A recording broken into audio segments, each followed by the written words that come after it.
You ask Tiger to solve. This deals with linear equations with one unknown. The final result is x equals -17. Let's solve it step by step. Swap sides. Group all constants on the right side of the equation. Add 60 to both sides. Simplify the arithmetic.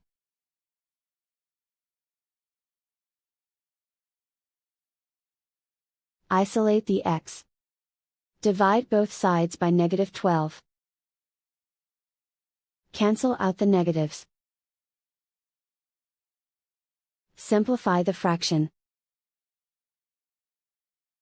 Move the negative sign from the denominator to the numerator. Find the greatest common factor of the numerator and denominator. Factor out and cancel the greatest common factor. And so the final result is x equals -17.